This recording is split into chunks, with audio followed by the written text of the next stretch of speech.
조선 선비들이 남긴 말은 수백 년이 지난 지금에도 마음을 흔들며 우리에게 깊은 깨달음을 줍니다. 짧은 순간에 멈춰서서 이들의 지혜를 조금이라도 가슴속에 담으면 매일 반복되는 일상도 한층 더 뜻깊고 풍요로워진다고 여겨집니다. 바로 이 지점에서 오늘 조선 선비들의 명언을 통해 40분간 함께 머무르며 삶을 바라보는 시야와 태도를 다듬고 높이는 시간을 마련했습니다.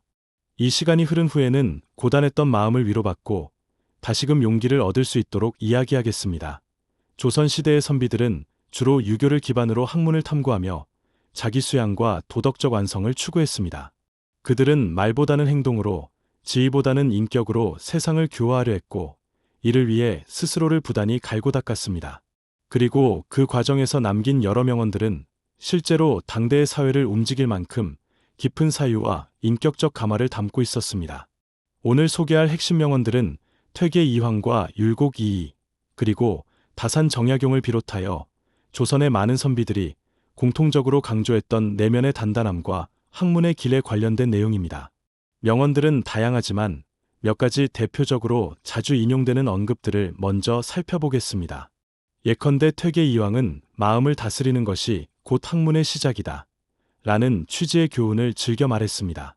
율곡이의는 공부를 멈추지 않으면 반드시 옳은 길을 찾게 된다 라는 뜻을 여러 차례 강조했습니다. 다산정약용 역시 진정한 배움이란 삶 속에서 실천되는 지혜를 찾아가는 과정이다 라는 내용을 여러 글과 언행에서 드러냈습니다. 조선의 선비들이 말하는 공부와 마음 공부는 단지 지식을 외워 시험에 통과하는 것이 아니라 세상과 사람을 더 넓게 이해하고 자신을 수양함으로써 보다 의미 있고 올바른 방향으로 살아가도록 돕는 힘입니다. 자, 이제 이러한 명언들의 역사적 배경으로 깊이 들어가겠습니다. 조선 왕조는 1392년에 건국되어 500여 년간 이어졌습니다.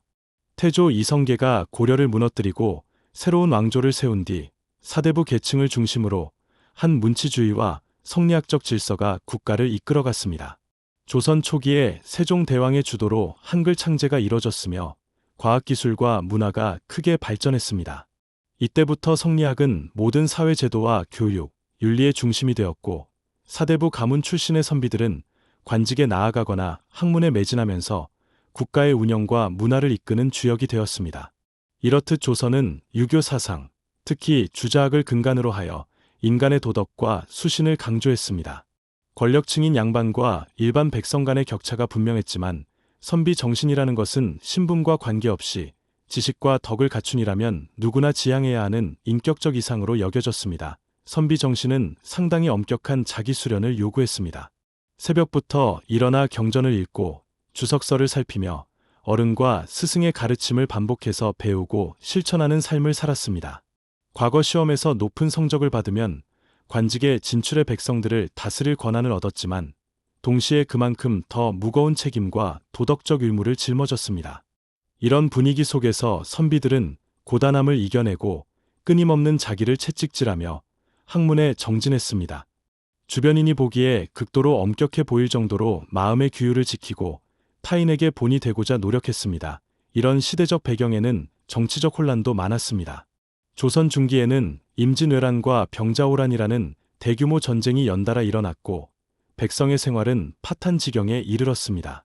문약해진 조정과 권문세가의 부패, 사색당쟁 등으로 인해 국력이 약해지면서 외세의 침략은 국가적 위기로 이어졌습니다.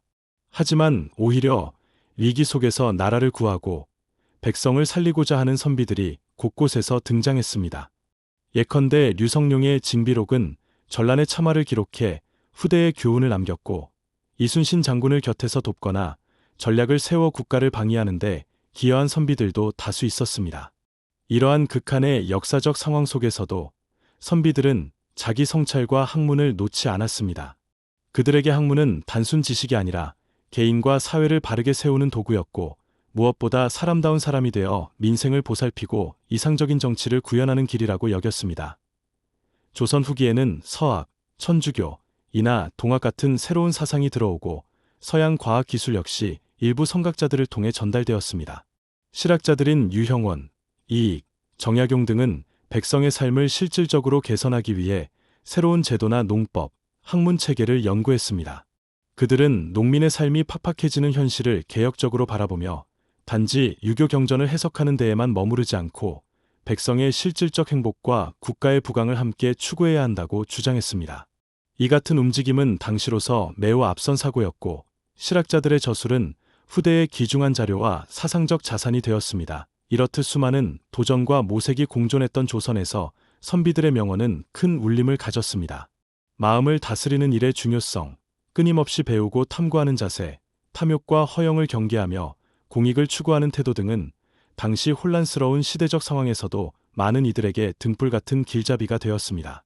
단순히 글자로 남은 구절이 아니라 실제 역사의 굴곡 속에서 수많은 사람이 그 가르침에 기대고 실천함으로써 역경을 극복하고 민중을 보살피려 했다는 데 큰 의미가 있습니다. 이제 현대 사회로 시선을 돌려보겠습니다. 지금은 조선시대처럼 신분제도가 존재하지 않고 기술의 발전으로 정보와 소통이 활발해졌으며 교육의 기회도 훨씬 다양해졌습니다. 그럼에도 불구하고 조선 선비들의 정신과 명언은 여전히 큰 가치를 지닌다고 생각합니다. 첫 번째로, 정보가 넘쳐나는 시대에 스스로의 마음을 다스리고 원칙을 지키는 자세가 절실해졌습니다. 너무 많은 지식과 소식이 쏟아져 들어오니 정신이 분산되고 삶의 방향 감각을 잃기 쉽습니다. 그러나 옛 선비들이 먼저 마음을 바르게 하라라고 강조했던 것처럼 자기 내면을 단련하고 흔들림 없이 한 우물을 파는 근성을 기른다면 어떤 어려움이 와도 흔들리지 않는 중심을 잡을 수 있습니다. 두 번째로, 경제적 양극화나 사회적 갈등 등 현대의 복잡한 문제 앞에서 과거 선비들이 추구했던 공익과 책임감이 다시금 주목받습니다. 공직자가 되든 회사원이 되든 모두가 각자의 자리에서 사회에 기여할 방법을 고민하고 실천할 필요가 있습니다.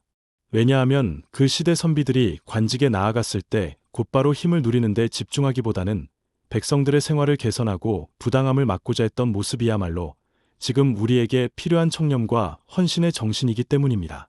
세 번째로, 국제적으로도 국가 간 경쟁이 치열해지면서 정체성과 가치관을 지키는 일이 더욱 중요해졌습니다. 자칫 빠른 변화에 휩쓸려 우리 고유의 문화나 도덕적 기준을 무의식적으로 잃어버릴 수 있기 때문입니다. 그러므로 조선 선비들이 학문 안에서 자기 뿌리를 찾고 전통에 대한 자부심을 키우면서도 시대의 요구에 부응하는 실학적 태도를 지녔던 점을 현대에도 다시 참고할 만합니다. 네 번째로, 기술의 발달로 편리해진 것만큼이나 마음의 병과 인간관계의 단절이 커지고 있습니다. 각종 통계와 뉴스를 보면 정신건강 문제, 소외감, 불신이 갈수록 심화되는 추세입니다. 그런데 옛 선비들은 외형적인 성공과 번영만을 추구하지 않고 마음의 수신과 참된 우정을 중시했습니다. 서로를 배려하고 예의를 지키며 학덕을 쌓아 함께 사회를 살피는 모습은 지금 우리 주변에서 부족한 연대감을 회복하는 데 모범이 될 수 있습니다. 다섯 번째로, 환경오염이나 기후위기처럼 전 지구적 난관에 직면한 시대에 과거 선비들이 자연을 존중했던 태도를 재조명할 필요가 있다고 봅니다. 그들에게 자연은 학문과 명상을 통해 심신을 깨끗이 하고 동시에 농경사회의 근본이 되어야 할 소중한 대상으로 여겨졌습니다. 인위적인 개발과 소비를 절제하고 자연과 상생하려는 자세가 조선시대에도 어느 정도 존재했는데 이를 현대적으로 재해석해 친환경적 삶으로 이어간다면 지금의 지구적 위기에 대응하는 데에도 도움이 될 것입니다. 이처럼 조선 선비들의 명언은 우리의 현대적 문제와 밀접하게 연결됩니다. 실제로 이를 체감할 수 있는 감동적인 사례를 3가지 이상 살펴보겠습니다. 첫 번째 사례는 한 청년이 옛 선비들의 삶을 본떠 자기 수양과 학업에 몰두한 이야기입니다. 그 청년은 부모의 권유로 대학교에 진학했지만 자신이 어떤 일을 원하는지, 어떻게 살아야 하는지에 대해 막연한 불안감을 갖고 있었습니다. 조선 선비들이 남긴 말은 수백 년이 지난 지금에도 마음을 흔들며 우리에게 깊은 깨달음을 줍니다. 짧은 순간에 멈춰서서 이들의 지혜를 조금이라도 가슴속에 담으면 매일 반복되는 일상도 한층 더 뜻깊고 풍요로워진다고 여겨집니다. 바로 이 지점에서 오늘 조선 선비들의 명언을 통해 40분간 함께 머무르며 삶을 바라보는 시야와 태도를 다듬고 높이는 시간을 마련했습니다. 이 시간이 흐른 후에는 고단했던 마음을 위로받고 다시금 용기를 얻을 수 있도록 이야기하겠습니다. 조선시대의 선비들은 주로 유교를 기반으로 학문을 탐구하며 자기 수양과 도덕적 완성을 추구했습니다. 그들은 말보다는 행동으로, 지위보다는 인격으로 세상을 교화하려 했고, 이를 위해 스스로를 부단히 갈고 닦았습니다. 그리고 그 과정에서 남긴 여러 명언들은 실제로 당대의 사회를 움직일 만큼 깊은 사유와 인격적 감화를 담고 있었습니다. 오늘 소개할 핵심 명언들은 퇴계 이황과 율곡 이이, 그리고 다산 정약용을 비롯하여 조선의 많은 선비들이 공통적으로 강조했던 내면의 단단함과 학문의 길에 관련된 내용입니다. 명언들은 다양하지만 몇 가지 대표적으로 자주 인용되는 언급들을 먼저 살펴보겠습니다. 예컨대 퇴계 이황은 마음을 다스리는 것이 곧 학문의 시작이다 라는 취지의 교훈을 즐겨 말했습니다. 율곡 이이는 공부를 멈추지 않으면 반드시 옳은 길을 찾게 된다 라는 뜻을 여러 차례 강조했습니다. 다산 정약용 역시 진정한 배움이란 삶 속에서 실천되는 지혜를 찾아가는 과정이다 라는 내용을 여러 글과 언행에서 드러냈습니다. 조선의 선비들이 말하는 공부와 마음 공부는 단지 지식을 외워 시험에 통과하는 것이 아니라 세상과 사람을 더 넓게 이해하고 자신을 수양함으로써 보다 의미 있고 올바른 방향으로 살아가도록 돕는 힘입니다. 자, 이제 이러한 명언들의 역사적 배경으로 깊이 들어가겠습니다. 조선 왕조는 1392년에 건국되어 500여 년간 이어졌습니다. 태조 이성계가 고려를 무너뜨리고 새로운 왕조를 세운 뒤 사대부 계층을 중심으로 한 문치주의와 성리학적 질서가 국가를 이끌어갔습니다. 조선 초기에 세종대왕의 주도로 한글 창제가 이뤄졌으며 과학기술과 문화가 크게 발전했습니다. 이때부터 성리학은 모든 사회 제도와 교육, 윤리의 중심이 되었고 사대부 가문 출신의 선비들은 관직에 나아가거나 학문에 매진하면서 국가의 운영과 문화를 이끄는 주역이 되었습니다. 이렇듯 조선은 유교 사상, 특히 주자학을 근간으로 하여 인간의 도덕과 수신을 강조했습니다. 권력층인 양반과 일반 백성 간의 격차가 분명했지만 선비 정신이라는 것은 신분과 관계없이 지식과 덕을 갖춘이라면 누구나 지향해야 하는 인격적 이상으로 여겨졌습니다. 선비 정신은 상당히 엄격한 자기 수련을 요구했습니다. 새벽부터 일어나 경전을 읽고 주석서를 살피며 어른과 스승의 가르침을 반복해서 배우고 실천하는 삶을 살았습니다. 과거 시험에서 높은 성적을 받으면 관직에 진출의 백성들을 다스릴 권한을 얻었지만 동시에 그만큼 더 무거운 책임과 도덕적 의무를 짊어졌습니다. 이런 분위기 속에서 선비들은 고단함을 이겨내고 끊임없는 자기를 채찍질하며 학문에 정진했습니다. 주변인이 보기에 극도로 엄격해 보일 정도로 마음의 규율을 지키고 타인에게 본이 되고자 노력했습니다. 이런 시대적 배경에는 정치적 혼란도 많았습니다. 조선 중기에는 임진왜란과 병자호란이라는 대규모 전쟁이 연달아 일어났고 백성의 생활은 파탄지경에 이르렀습니다. 문약해진 조정과 권문세가의 부패, 사색당쟁 등으로 인해 국력이 약해지면서 외세의 침략은 국가적 위기로 이어졌습니다. 하지만 오히려 위기 속에서 나라를 구하고 백성을 살리고자 하는 선비들이 곳곳에서 등장했습니다. 예컨대 류성룡의 징비록은 전란의 참화를 기록해 후대에 교훈을 남겼고 이순신 장군을 곁에서 돕거나 전략을 세워 국가를 방위하는데 기여한 선비들도 다수 있었습니다. 이러한 극한의 역사적 상황 속에서도 선비들은 자기 성찰과 학문을 놓지 않았습니다. 그들에게 학문은 단순 지식이 아니라 개인과 사회를 바르게 세우는 도구였고 무엇보다 사람다운 사람이 되어 민생을 보살피고 이상적인 정치를 구현하는 길이라고 여겼습니다. 조선 후기에는 서학, 천주교, 이나 동학 같은 새로운 사상이 들어오고 서양 과학 기술 역시 일부 선각자들을 통해 전달되었습니다. 실학자들인 유형원, 이익, 정약용 등은 백성의 삶을 실질적으로 개선하기 위해 새로운 제도나 농법, 학문 체계를 연구했습니다. 그들은 농민의 삶이 팍팍해지는 현실을 개혁적으로 바라보며 단지 유교 경전을 해석하는 데에만 머무르지 않고 백성의 실질적 행복과 국가의 부강을 함께 추구해야 한다고 주장했습니다. 이 같은 움직임은 당시로서 매우 앞선 사고였고 실학자들의 저술은 후대의 귀중한 자료와 사상적 자산이 되었습니다. 이렇듯 수많은 도전과 모색이 공존했던 조선에서 선비들의 명언은 큰 울림을 가졌습니다. 마음을 다스리는 일의 중요성, 끊임없이 배우고 탐구하는 자세, 탐욕과 허영을 경계하며 공익을 추구하는 태도 등은 당시 혼란스러운 시대적 상황에서도 많은 이들에게 등불 같은 길잡이가 되었습니다. 단순히 글자로 남은 구절이 아니라 실제 역사의 굴곡 속에서 수많은 사람이 그 가르침에 기대고 실천함으로써 역경을 극복하고 민중을 보살피려 했다는데 큰 의미가 있습니다. 이제 현대 사회로 시선을 돌려보겠습니다. 지금은 조선시대처럼 신분제도가 존재하지 않고 기술의 발전으로 정보와 소통이 활발해졌으며 교육의 기회도 훨씬 다양해졌습니다. 그럼에도 불구하고 조선 선비들의 정신과 명언은 여전히 큰 가치를 지닌다고 생각합니다. 첫 번째로, 정보가 넘쳐나는 시대에 스스로의 마음을 다스리고 원칙을 지키는 자세가 절실해졌습니다. 너무 많은 지식과 소식이 쏟아져 들어오니 정신이 분산되고 삶의 방향 감각을 잃기 쉽습니다. 그러나 옛 선비들이 먼저 마음을 바르게 하라라고 강조했던 것처럼 자기 내면을 단련하고 흔들림 없이 한 우물을 파는 근성을 기른다면 어떤 어려움이 와도 흔들리지 않는 중심을 잡을 수 있습니다. 두 번째로, 경제적 양극화나 사회적 갈등 등 현대의 복잡한 문제 앞에서 과거 선비들이 추구했던 공익과 책임감이 다시금 주목받습니다. 공직자가 되든 회사원이 되든 모두가 각자의 자리에서 사회에 기여할 방법을 고민하고 실천할 필요가 있습니다. 왜냐하면 그 시대 선비들이 관직에 나아갔을 때 곧바로 힘을 누리는 데 집중하기보다는 백성들의 생활을 개선하고 부당함을 막고자 했던 모습이야말로 지금 우리에게 필요한 청렴과 헌신의 정신이기 때문입니다. 세 번째로, 국제적으로도 국가 간 경쟁이 치열해지면서 정체성과 가치관을 지키는 일이 더욱 중요해졌습니다.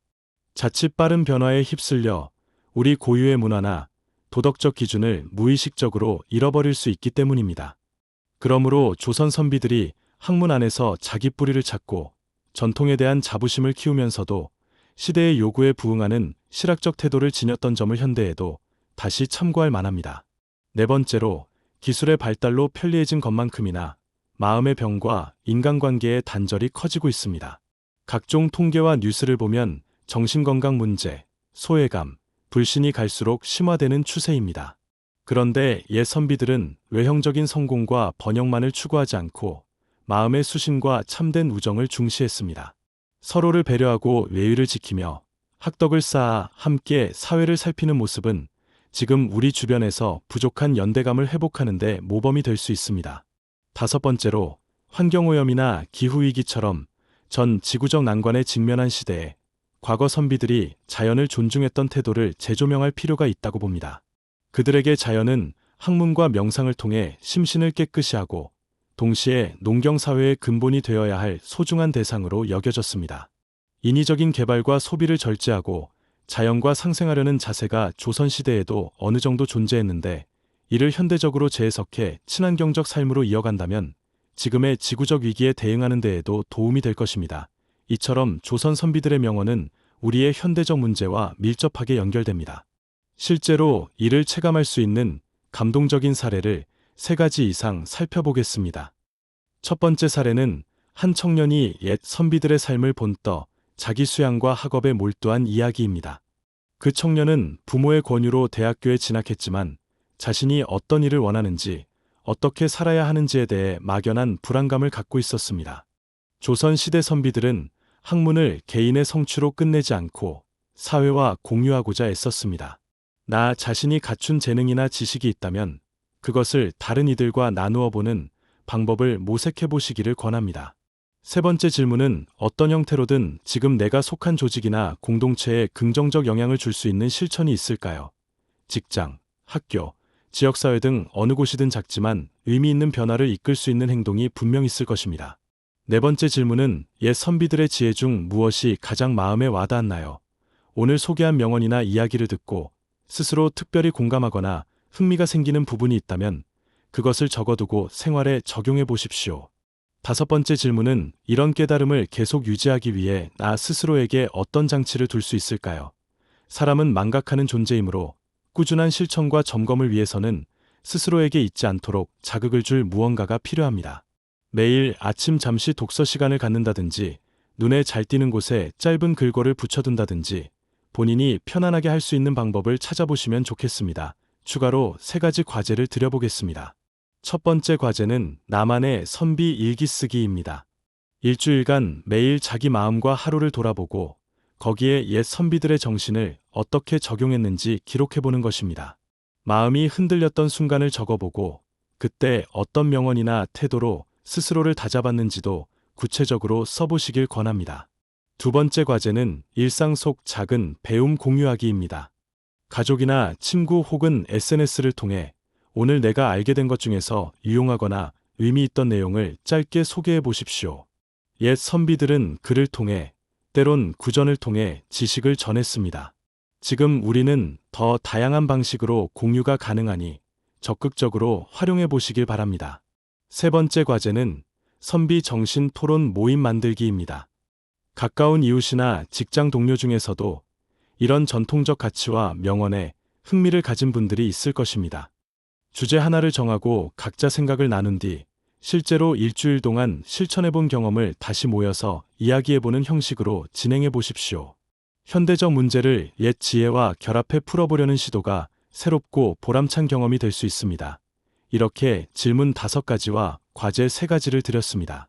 그 자체로도 꽤 많은 고민과 실천이 필요하겠지만 시청자분들이 스스로 깨달음의 과정에 참여함으로써 조선 선비들이 남긴 가치와 지혜가 실제로 가슴 속에서 살아 숨쉬게 되리라 믿습니다. 명언이란 단순한 미사여구가 아니라 실제로 우리의 삶을 바꾸는 원동력이 되기 때문입니다. 마지막으로 오늘 이야기를 간단히 정리해 보겠습니다. 조선 선비들이 전해준 명언의 핵심은 결국 자기 내면의 단련과 끊임없는 학습, 그리고 그것을 사회와 함께 나누고자 하는 책임감과 실천 의지로 기결됩니다. 치열한 경쟁과 변동 속에서 방향감을 잃기 쉬운 현대인에게 옛 선비들의 정신은 과거의 답습이 아닌 새로운 지혜의 창고가 되어줄 것입니다. 오늘 소개한 내용들은 선비들의 역사적 배경, 현대적 적용, 감동적인 실제 사례, 그리고 일상에서 실행할 수 있는 구체적인 방법들을 종합해 보여드렸습니다. 이 지혜를 통해 마음이 한결 고요해지고 인간관계가 부드러워지며 내면에서 스스로를 향한 신뢰를 더 단단히 쌓을 수 있다는 큰 혜택이 있으니 앞으로도 관심을 갖고 고민해 보시길 권합니다. 오늘 영상이 도움되셨다면 구독과 좋아요 부탁드립니다. 다음 영상에서 다시 만나요.